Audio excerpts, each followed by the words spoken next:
Hello বন্ধুরা, আপনারা সবাই কেমন আছেন? নিশ্চয়ই ভালো আছেন। আল্লাহর রহমতে আমিও ভালো আছি।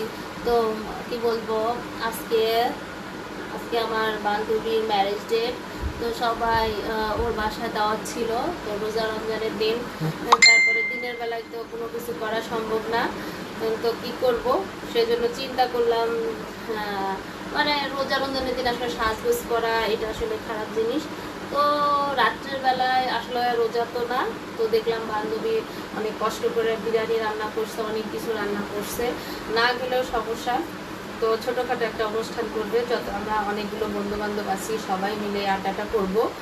তো সেই জন্য যাওয়া, তো সেটাও আপনাদের সাথে শেয়ার করতেছিলাম। আসলে আমাকে দেখতে কেমন লাগছে অবশ্যই কিন্তু কমেন্টে জানাবেন। তো আমার বান্ধবীর বাড়িতে কি করলাম না করলাম সেটা আপনাদের সাথে শেয়ার করব। তো অবশ্যই কিন্তু কমেন্টে জানাবেন। তো সবাই ভালো থাকবেন। আল্লাহ হাফেজ।